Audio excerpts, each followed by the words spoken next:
Hola, ¿qué tal? ¿Cómo están todos? Nos pareció muy importante, en lugar del informativo de hoy, tener una entrevista con un especialista en tema de lo que está pasando y que conmueve al mundo. El conflicto ucraniano-ruso, ruso-ucraniano, no tanto en el aspecto geopolítico lo queremos tocar un aspecto que en los medios masivos no se aborda, que es el tema de los judíos en la temática ucraniana, el origen de estos pueblos, las profundas raíces judías en Ucrania, en Rusia, en lugares en donde hoy el mundo está jugando su destino y su tranquilidad.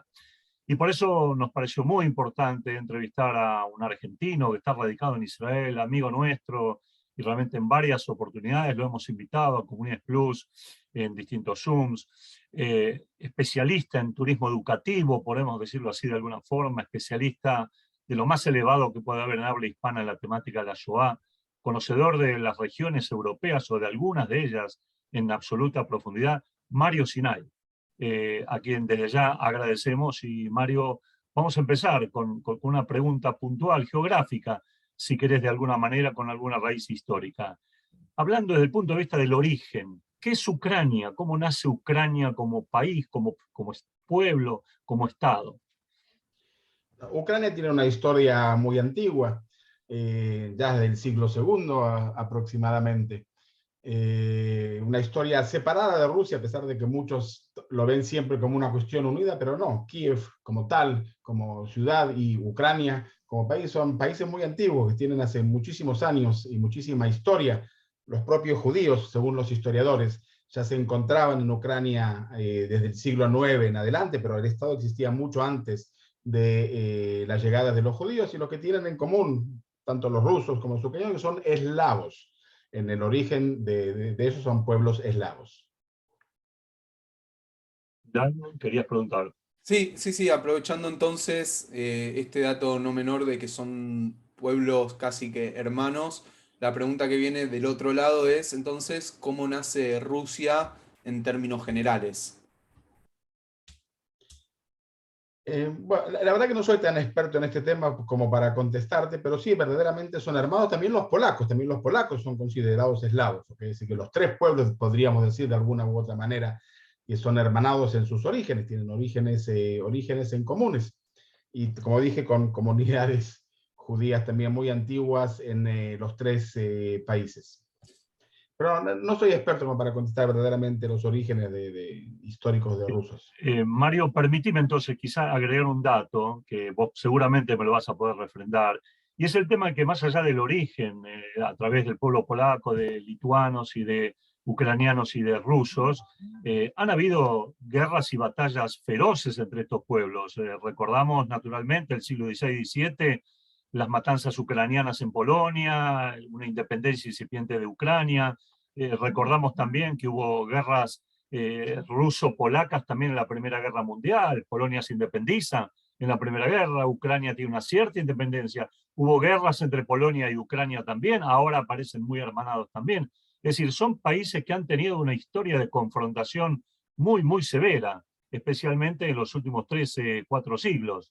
¿Y cómo se ha ido desarrollando? ¿Qué aspectos recalcarías, Mario, de la vida judía en Ucrania desde sus orígenes hasta nuestros días? Si pudieras hacer un raconto, una grilla en el tiempo, ¿cuáles son los temas más salientes de la vida judía ucraniana? ¿Qué ha aportado el judaísmo ucraniano al mundo judío? Esto hay mucho lo que decir. Entonces, en principio, nuevamente, los historiadores hablan que ya desde el siglo IX hay comunidades judías en Ucrania, que en 1648 la población judía en Ucrania ya contaba aproximadamente en 250.000 judíos, y después viene este periodo dramático que tú lo mencionaste, el paraíso este de los judíos, acaba en sangre y fuego con la rebelión de Bogdan Khmelnytsky entre los cosacos y los tártaros, 1648-1649, lo que se llama Xerot Tahtag, cuando un tercio de la comunidad judía es asesinada por la gente, los cosacos y los tártaros, que en realidad se considera la mayor catástrofe entre la destrucción del segundo templo y el holocausto. Entre 25.000 y 40.000 judíos fueron asesinados entre 1648 y 1649 por Bogdan Khmelnytsky, los cosacos y los tártaros. 100 años después, esto es muy, muy importante, se crea el hasidismo. El hasidismo nace en Ucrania con el Baal Shem Tov.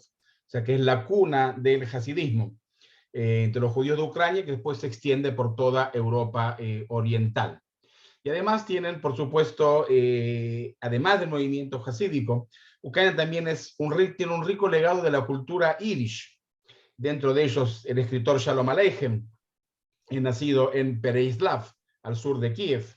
El padre del teatro yiddish, Abraham Goldfaber, nacido en Starakoslatniatev, en el oeste de Ucrania. El famoso poeta Itzik Menger, nacido en Chernovitz.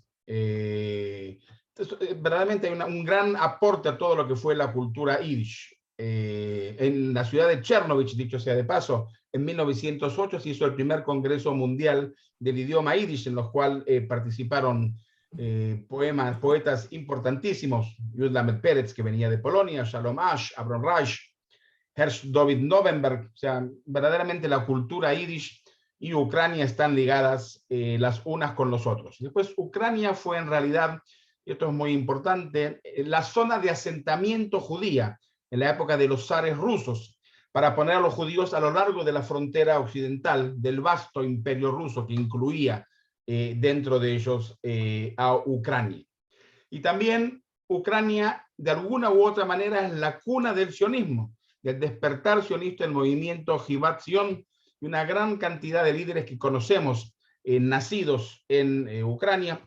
Quizás el más conocido de ellos, el fundador del revisionismo, Zev Jabotinsky, Golda Meir, nuestra primer ministro, Meir Dizengoff, el primer intendente de Tel Aviv, Natan Sharansky, que no es ruso, es ucraniano. Verdaderamente hay el despertar, Odessa se llamó siempre la puerta de Zion, donde nace el movimiento Jivat Zion, los amantes de Zion. Y lentamente se fueron formando, y antes del Holocausto, Ucrania tenía cerca de 1 millón de judíos. En Rusia 1,5 millones de judíos. O sea, entre Rusia y Ucrania había 2,5 millones de judíos. En Polonia había 3 millones de judíos. ¿Okay? O sea, gran parte de la judería ashkenazí de Europa oriental estaban en estos 13 países. Y la gran mayoría eran, por supuesto, de habla de idioma yiddish. A principios de la década 30 ocurre algo muy importante que es menos conocido, desgraciadamente, que las políticas de la colectivización y la represión política de Stalin llevaron al fracaso total del sector agrícola ucraniano y provocaron millones de muertes. Los números están en discusión y van de entre 10 a 30 millones en una época conocida como el Holodomor. Y los judíos lentamente empiezan a abandonar cada vez más las aldeas en Ucrania para buscar comida y trabajo en las ciudades más grandes, lo que intensificó el antisemitismo nativo en la región, que siempre la hubo. Y si llegamos entonces a la actualidad, repito, antes del Holocausto se estima que hubo 1 millón de judíos en Ucrania, y actualmente se estima que hay aproximadamente 100.000 judíos en Ucrania. El propio presidente de Ucrania hoy, Volodymyr Zelensky, es judío, y 8 décadas atrás, o sea, en el Holocausto, parte de los miembros de la familia Zelensky fueron asesinados por los nazis y otros lucharon en el Ejército Rojo. Y además de los 100.000 judíos que viven en las grandes ciudades, Kiev, Odessa, Kharkov, etc., en Ucrania, hay 15.000 israelíes que de alguna u otra manera, muchos por cuestiones de estudio y otros por cuestiones de trabajo y negocios, viven en Ucrania. Actualmente de esos 15.000, aproximadamente 10.000 ya han regresado, quedan todavía 5.000 israelíes en Ucrania. Mario, me gustaría aprovechar este raconto que vos estás haciendo histórico para poder hablar, si se puede, un poco de la comunidad judía en Rusia. Me sale la siguiente pregunta. Por un lado, si existía una relación entre la comunidad judía de Ucrania y la comunidad judía de Rusia, y si existe un cierto paralelismo en cuanto al estilo de vida que se llevaban los dos países, si era de la misma manera o no, y ni que hablar en plena Unión Soviética. Bueno, primero sí, siempre hubo conexiones, especialmente conexiones de negocios. Una de las cosas muy conocidas, incluso en épocas antiguas, en las épocas medievales, que en el mundo judío un apretón de manos entre dos judíos era válido como un contrato. Y lo que tenía el judío, que no tenía el local, era la posibilidad de hablar con sus vecinos, tanto de Oriente como en Occidente, Ucrania, o sea, de Polonia, tanto como en Rusia, tanto como en Viena, porque tenían un idioma en común que era el yiddish. Tenían una cultura en común y siempre hubo contactos y no solamente contactos comerciales.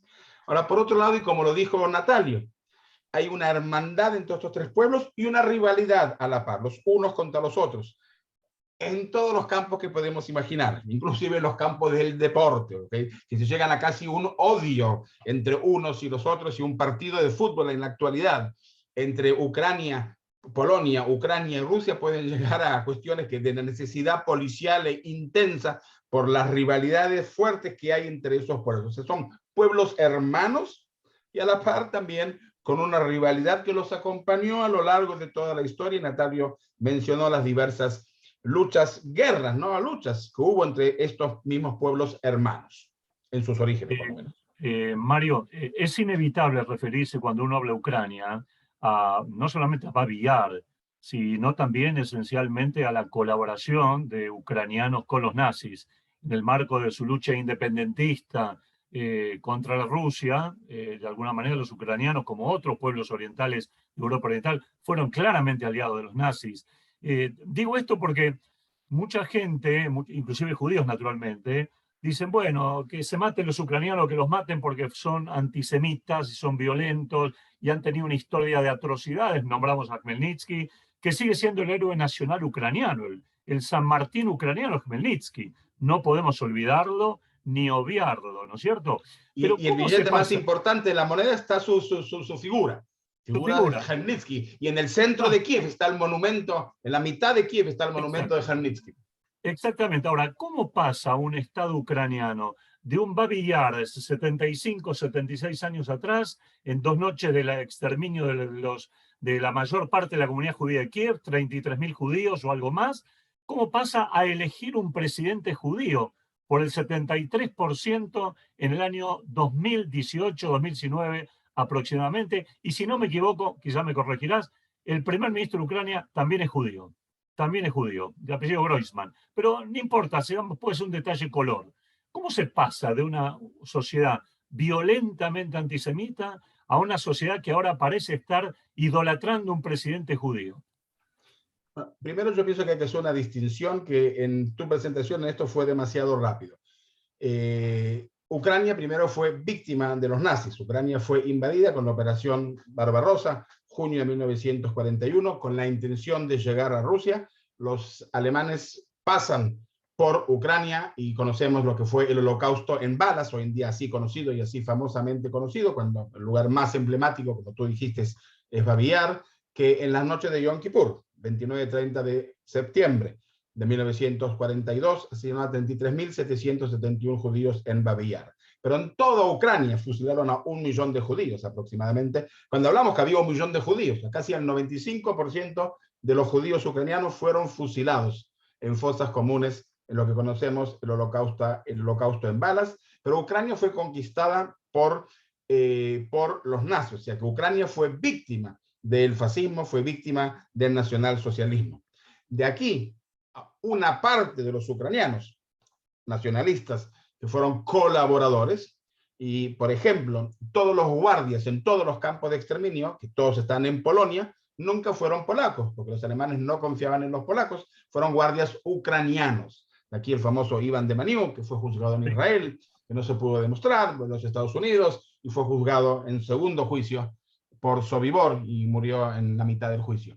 O sea, hubo un grupo de ucranianos que fueron colaboradores. Yo no creo que puedo decir que Ucrania como Estado fue un Estado colaboracionista. Hubo un grupo muy grande, un grupo, de acuerdo, fue muy grande, pero no como Estado colaboracionista. Y pasó un proceso. Ahora, Zelensky es un caso muy, muy especial, porque tiene 0 experiencia en política. Él fue un actor, incluso un cómico. Hoy me mandaron 15 años atrás, él participa en ese programa de los bailarines bailando con bailarines profesionales, aprendiendo a bailar. Él fue un cómico, que el último cargo que tuvo es una serie llamada El Presidente, en el cual él hacía el cargo del presidente. y aparentemente lo hizo muy bien y hablaba muy bien y dejó una muy buena impresión, y de ahí corrió a elecciones y ganó las elecciones, que fue sorprendente en su momento. Nadie pensó que le iba a ganar. A veces es cuando decimos que el otro lo perdió, no que este la ganó, sino que el otro era tan malo que preferimos a este, aunque no lo conocemos, que en la televisión se veía muy bien, y así llegó a ser presidente.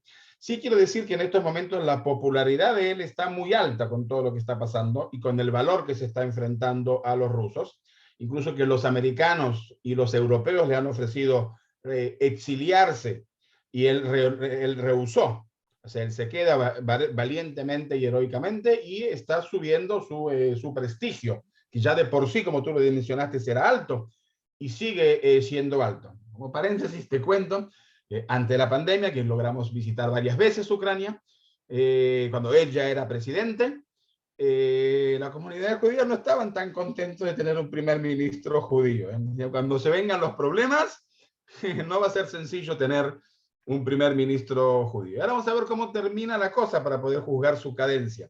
Si él va a ser el héroe nacional y el mejor presidente que tuvo Ucrania en la historia, o no. Todavía es muy temprano para poder juzgar cómo esto va a terminar.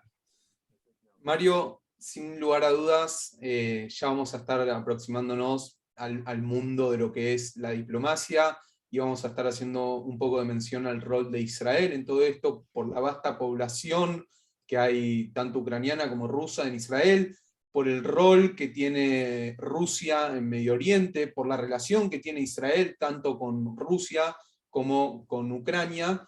Pero te quería preguntar lo siguiente: también es sabido que históricamente los protocolos de los sabios de Sion, ese libro de carácter de pleno antisemitismo, fue creado en su momento en Rusia, y vemos que hoy en día una frase que nos llamó mucho la atención por parte del presidente ruso, Putin, cuando dice que el gobierno ucraniano está lleno de neonazis.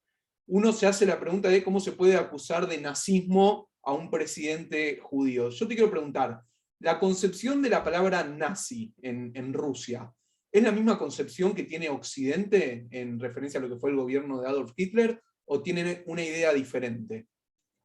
No, es la misma idea. Lo que pasa es que en este caso tenemos que decir las cosas como son.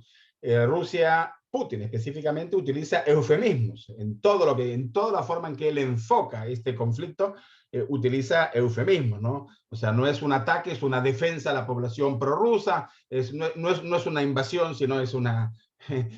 utiliza eufemismos. Y también esto, acusar a Ucrania de ser pronazio, de ser fascista, es totalmente, no hay ningún fundamento que pueda demostrar que sea verídico. Okay, son eufemismos que él está utilizando, yo creo que más que nada para su propaganda interna y no para su propaganda externa, pero son eufemismos, ¿no? Ni más ni menos que eufemismos que no son verdaderos y que no, de ninguna manera pues, tienen fundamentos. Habiendo aclarado esto, me gustaría preguntarte cuál es la situación en cuanto al antisemitismo en la actualidad, que esa fue la otra parte que me quedó pendiente, teniendo en cuenta este hecho histórico no menor de la creación de los protocolos de los sabios de Sion por parte de los Ojrana, la policía secreta, bueno, todo eso que sabemos. Bueno, ¿cuál es la situación en cuanto al antisemitismo en Rusia?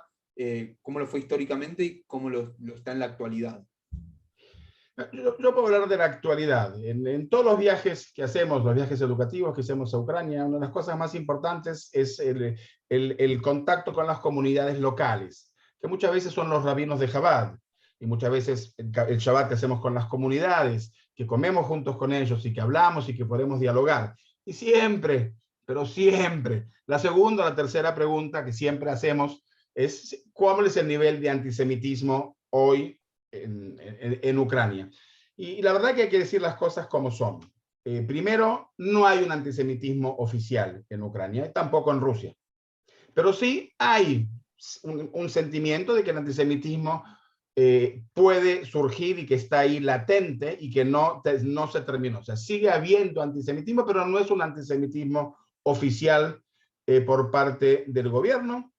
Yo no conocí nunca jamás a un ucraniano que hemos encontrado, que lo hemos visto, que dijo, no, yo nunca me enfrenté con un acto antisemita. Todo judío que yo encontré, alguna vez en su vida se enfrentó con un evento antisemita que él, en su propia vida, tuvo que enfrentarse y tuvo que ver y tuvo que vivir actos antisemitas. Pero no es algo oficial que existe en el gobierno y está muy mal visto oficialmente, políticamente está muy mal visto el antisemitismo, tanto en Ucrania como en Rusia.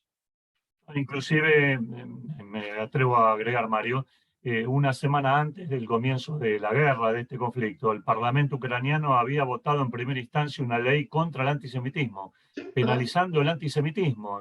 Una ley ¿verdad? muy interesante respecto a penas de prisión efectivas y suspensión permanente a aquellos funcionarios públicos que tuvieran prácticas antisemitas. O sea, estamos viviendo una sociedad en cambio, hay cambio. Las generaciones jóvenes, evidentemente, si bien Ucrania no ha tenido quizá ese arrepentimiento histórico que a Alemania se le conoce, porque Ucrania no lo ha tenido, pero las generaciones jóvenes piensan de una manera diferente y seguramente después de esta guerra van a salir con una concepción más fortalecida acerca de que el nazismo fue una barbarie, porque evidentemente están viviendo casi una revival de lo que el nazismo hizo, ¿no? No pocos comparan la política de Putin con la de Hitler en cuanto al tipo de ataque, al modelo, al estilo de guerra, etc.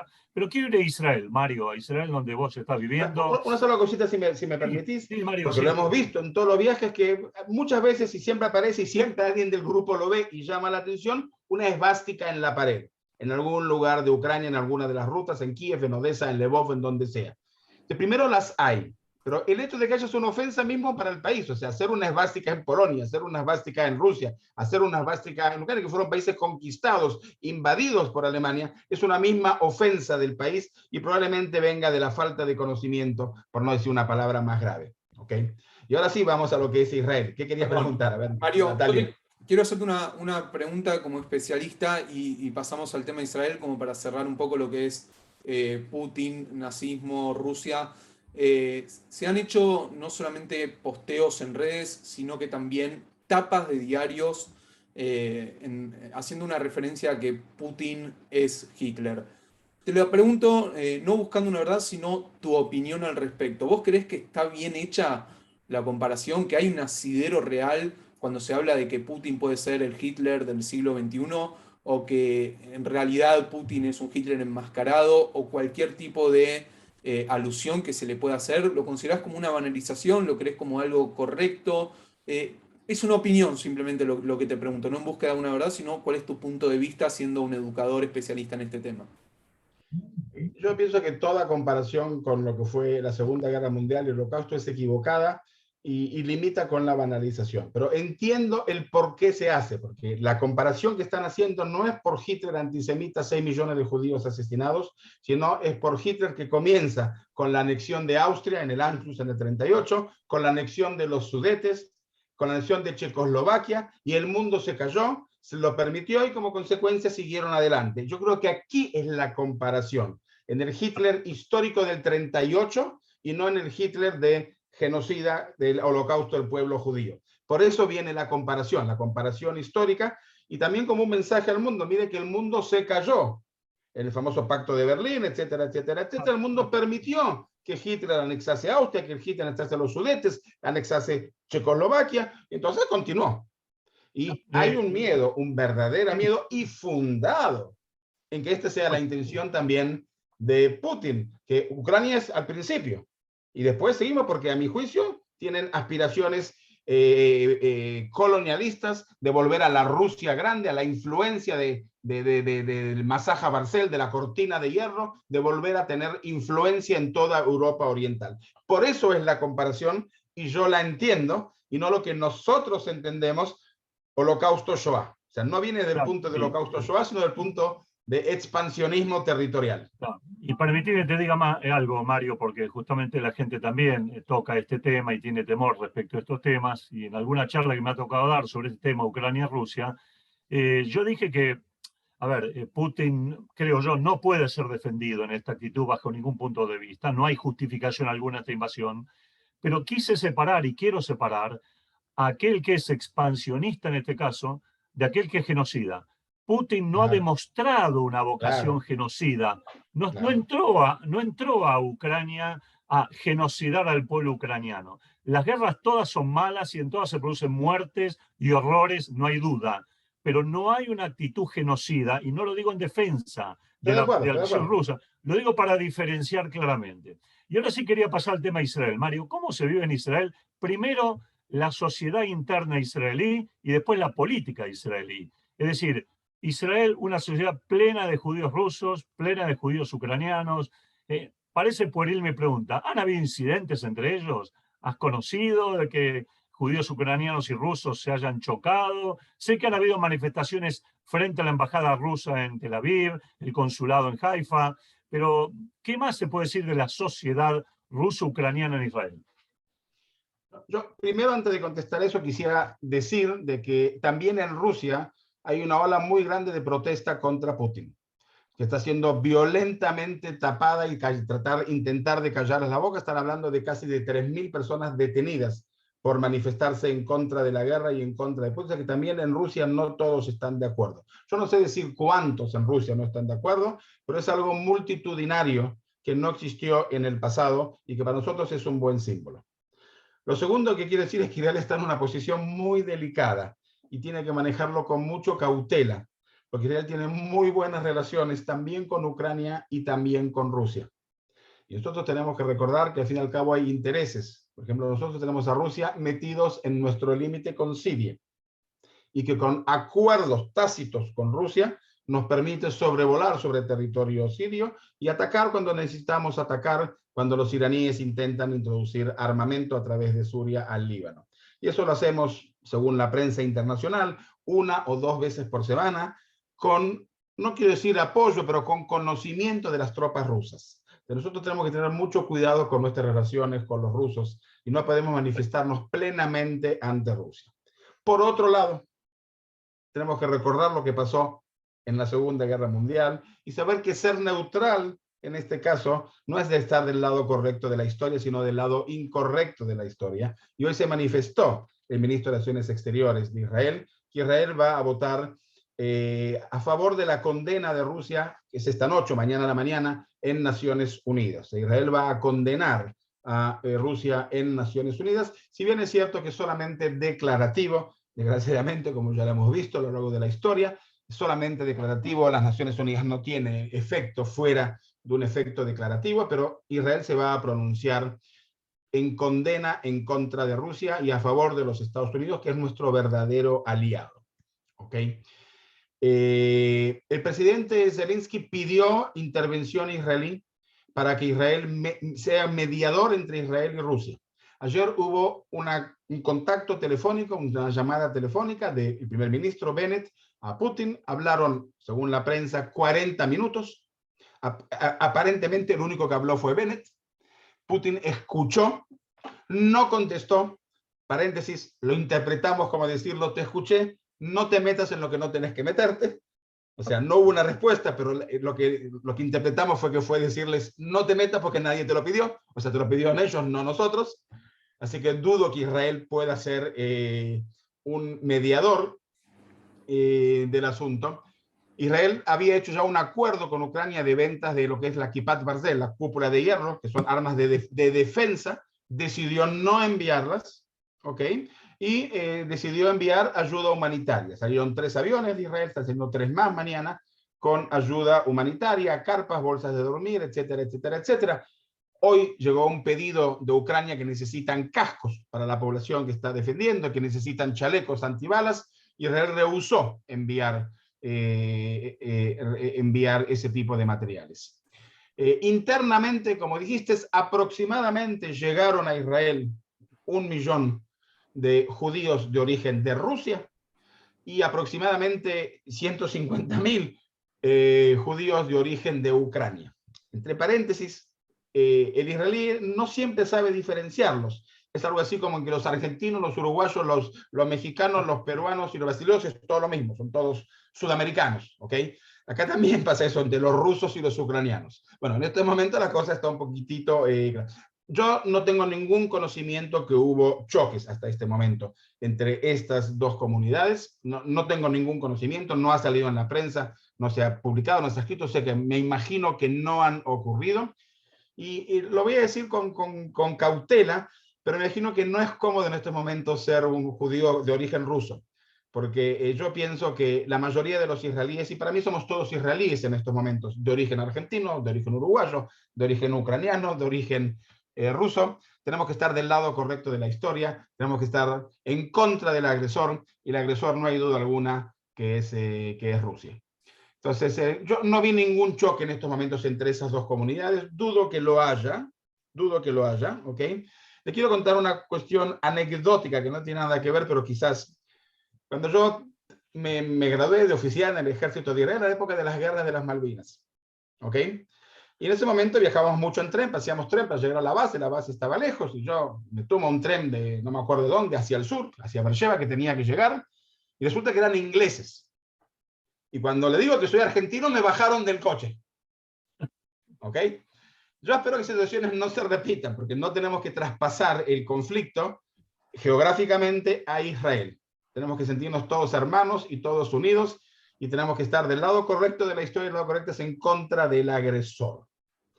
De ahí después viene otro tema que me gustaría hablar unos minutos, que son cuáles son las lecciones que nosotros tenemos que aprender de lo que está pasando en estos momentos. Y tenemos varias cosas que me gustaría mencionar y que quisiera decir. La primera es que finalmente, con toda la simpatía y con toda la solidaridad de todo el mundo, Ucrania quedó sola en su lucha contra Rusia. ¿Okay? Y es una lucha totalmente en desproporción, totalmente asimétrica, a favor total y absoluta, militarmente a favor de Rusia. ¿Okay? Además, yo pienso que Putin está totalmente sorprendido que haya tomado hasta el momento 5 días y no terminó. Aparentemente creían que iba a ser mucho más rápido. Por eso, desde el punto de vista ucraniano, ellos ya lo ven como una victoria. El hecho de que hasta hoy no hayan llegado a poder conquistar ninguna de las grandes ciudades. ¿Okay? Hoy, eso también es peligroso, porque hace que Putin cada vez ponga más fuerte el uso militar, que hasta ahora se estima que utilizó solo un 50%. Hoy ya hubo ataques a Kharkov con misiles a zonas pobladas civiles. Hay decenas de muertos y ya no se sabe el número exacto. Pero lo primero que tenemos que aprender es que al final, con la solidaridad y con la simpatía y con todo lo que queramos de todo el mundo, Ucrania quedó sola en su lucha contra Rusia. Y si algún día, Dios mediante, no ocurra, llegue a haber un ataque entre Irán e Israel, por decirlo así, también vamos a quedar solos y nadie nos va a ayudar aparentemente. A esto ya lo dijo David Ben Gurión hace mucho tiempo: no importa lo que digan las naciones, importa lo que haga Israel. Pero una de las cosas que vimos es eso, que también si estás en lo correcto y todo el mundo está de acuerdo contigo, lo que no siempre pasa con Israel, finalmente vamos a quedar solos en la defensa del Estado. Con simpatía y solidaridad no se gana una guerra. ¿Okay? Mario, la historia contemporánea de Israel lo demuestra, solamente por dar 2 ejemplos nada más, ¿no? En el mandato británico, los británicos se desentendieron de sus obligaciones para con Israel o con los judíos, no con Israel no existía.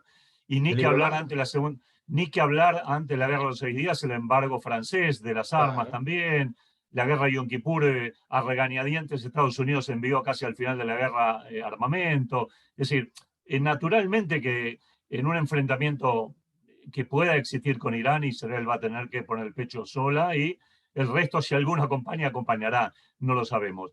Pero Mario, permíteme que te haga otra preguntita, sé que puede ser larga, pero te pediría una respuesta breve en función del tiempo de la gente también. Yo creo, y en las redes sociales hay algunos sectores antisionistas que están utilizando este conflicto para hacer analogías que a criterio mío son vergonzosas. Independientemente de que no se haya resuelto el conflicto palestino-israelí, un Estado, 2 estados, un Estado único, no importa ahora las discusiones políticas que pueda haber, la analogía que se hace es, en este conflicto, Rusia es Israel, invadiendo y sometiendo a un país débil, y los palestinos son Ucrania, porque están dominados por un Estado fuerte también. ¿Se escucha esto? ¿Llegó esto a Israel? ¿Se han visto situaciones de este tipo? Comparaciones que para mí no tienen ningún sustento entre una guerra ofensiva y una situación defensiva que Israel tiene que enfrentar con algunos vecinos bastante belicosos. No, en realidad no, porque no se interpreta así por ningún medio aquí en Israel. Puede ser que en los medios palestinos sí, pero no llegan a nuestros conocimientos. Pero yo justamente iba a eso, de que justamente la solidaridad y la empatía va siempre con el débil, y en un conflicto siempre entre Israel y Palestina, el débil son los palestinos. y por lo tanto la simpatía va ahí. Y a pesar de que nosotros no somos los agresores, y esta es la gran diferencia, nosotros somos reaccionistas, nosotros reaccionamos ante ataques palestinos, pero eso el mundo no lo ve, no lo quiere ver, aunque lo sepan, no le interesa, y somos presentados como los agresores.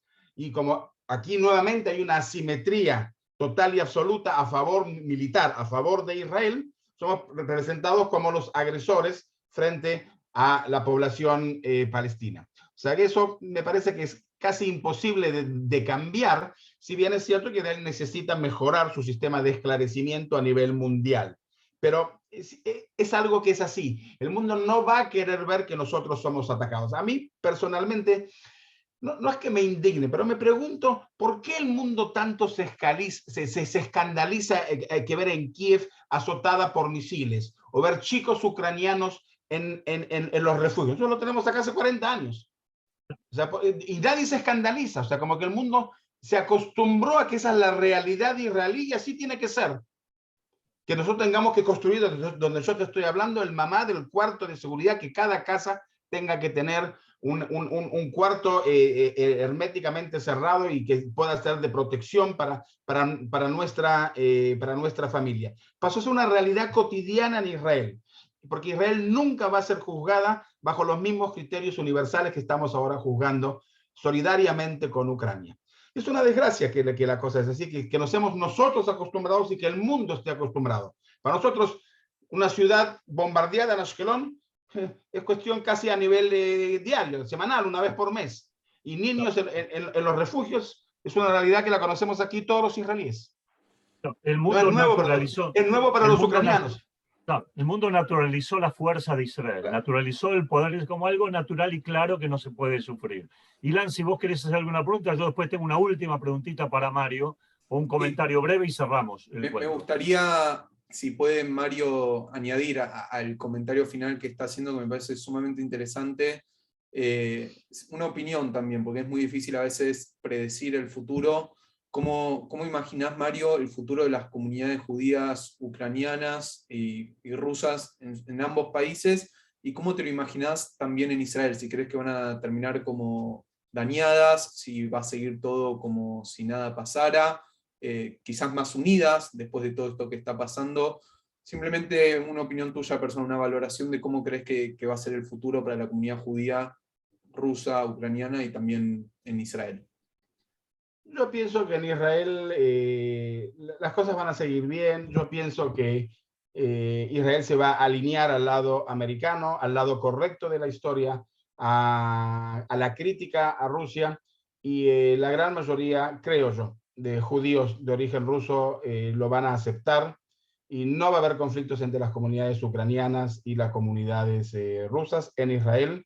Y yo pienso que Israel va a hacer todo lo posible por solidarizarse con Ucrania y ayudar humanitariamente en todo lo que podamos ayudar. No solamente en sacar los israelíes y las comunidades judías de aquellos que quieran salir, sino en todo lo que Israel pueda ayudar humanitariamente a Ucrania. Las comunidades judías en Rusia y en Ucrania, en Polonia prácticamente que no existe, son comunidades muy, muy pequeñas, pero en Ucrania hablamos de 100.000, en Rusia más todavía. Yo pienso que van a seguir prosperando como estaban hasta el día de hoy. Yo pienso que van a volver. En todas las comunidades hay rabinos de Chabad que son muy fuertes y en estos momentos también se mostraron como sumamente importantes y colaboradores y líderes espirituales y verdaderos líderes en todas las comunidades. Y yo pienso que esto va a continuar. Como curiosidad te cuento que del conflicto anterior, del 2008, que comunidades de las zonas que fueron ocupadas, tanto de Crimea por otras zonas que fueron ocupadas por el gobierno ruso, muchos judíos dejaron las zonas y llegaron a Kiev. Y en mi última visita fui a visitar, crearon una aldea que ellos lo llaman Anatevka, en el famoso nombre de la Anatevka de Shalom Aleichem, que no existió. Él quiso poner un lugar genérico para que nadie pueda identificarse con algún pueblo u otro pueblo, y crearon una comunidad Anatevka. Yo la fui a visitar. Digamos que serían 15 minutos de Kiev. Son todos judíos de esas zonas, del oriente de Ucrania, que pasaron a Kiev, que era una comunidad con cerca de 10.000 judíos, con una sinagoga, con fuentes de trabajo, con empleo, con viviendas, un pueblo entero. Y yo entré a visitar Anatevka y me llevaron a ver y estuvimos y vi, y estaban rezando en ese momento, era el minyan de la mañana, y fui a ver el negocio, y fui a ver la fábrica, y fui a ver el monumento, y continuaron su vida. Entonces, una parte me imagino que emigrará a Israel, una parte emigrará a los Estados Unidos o a alguno que otro lugar de Europa, pero yo pienso que son comunidades que tienen futuro, son comunidades muy grandes, son comunidades muy, muy grandes, ¿ok? Y lo que se pregunta es qué va a pasar con la comunidad judía en Argentina, que en su momento hablamos de 500.000 de judíos, hablamos de 280.000 judíos, pero son comunidades que tienen futuro y que van a continuar y van a prosperar. Lo mismo yo creo que es en Rusia y en Ucrania. Son comunidades lindas, son comunidades fuertes, son comunidades buenas, son comunidades potentes, representadas en los gobiernos. Mario, para terminar, tengo una última ya pregunta y agradeciéndote de ya la inmensa sabiduría y la capacidad para expresar lo que tenés, que es la siguiente, es una pregunta geopolítica. Vos dijiste antes que Bennett habló 40 minutos con Putin y dijiste que Bennett habló y Putin escuchó, pero no dijo nada. ¿No te parecería que Putin quizás sí pudiera escuchar a Netanyahu, con quien tuvo lazos mucho más estrechos desde el punto de vista de la política, o por lo menos en aquel entonces, cuando Mira, Netanyahu estuvo en poder? una propuesta israelí de que se lo menciona a Netanyahu como mediador, y que probablemente hubiese tenido más posibilidades que Bennett, sin lugar a dudas. Si me lo preguntas a nivel totalmente neutro, sin entrar en ningún tipo de política, 100%, si alguien hubiese podido mediar entre Rusia y Ucrania, el que más posibilidades la tenía, sin lugar a dudas, es Netanyahu. La persona más capaz era él, sin lugar a dudas. Que este gobierno, que Bennett permita que Netanyahu sea representante, no va a pasar una cosa así. Políticamente No, es suicidarse y no va a pasar. lógico, Pero si hay personalmente, yo que soy opositor a Bibi Netanyahu, lo digo por cualquier cosa para que quede claro, si hay una persona capaz de poder haber hecho un proceso de mediación, sin lugar a duda, él hubiese sido la persona digna y la idónea. Mario, un abrazo grande, gracias por todo, por tu participación y te vamos a estar invitando, naturalmente, como siempre. Sos un referente en muchísimos temas. Este es el primero de muchos encuentros que vamos a mantener en el año con Mario. La verdad que siempre es un placer. El tema de Ucrania no termina, hay que ver a dónde vamos. Hasta dónde llega. Hay una preocupación seria con lo que está pasando. Por supuesto que sí, por supuesto. Esperemos que escuchemos mejores noticias en general. Gracias, Mario. Estuvo Mario Sinay con nosotros. Gracias, Ilan, también, a la gente que está escuchando y que va a viralizar este informativo especial que le brindamos, plus más extra que nunca. Gracias por todo. Será hasta la próxima. Muchísimas gracias.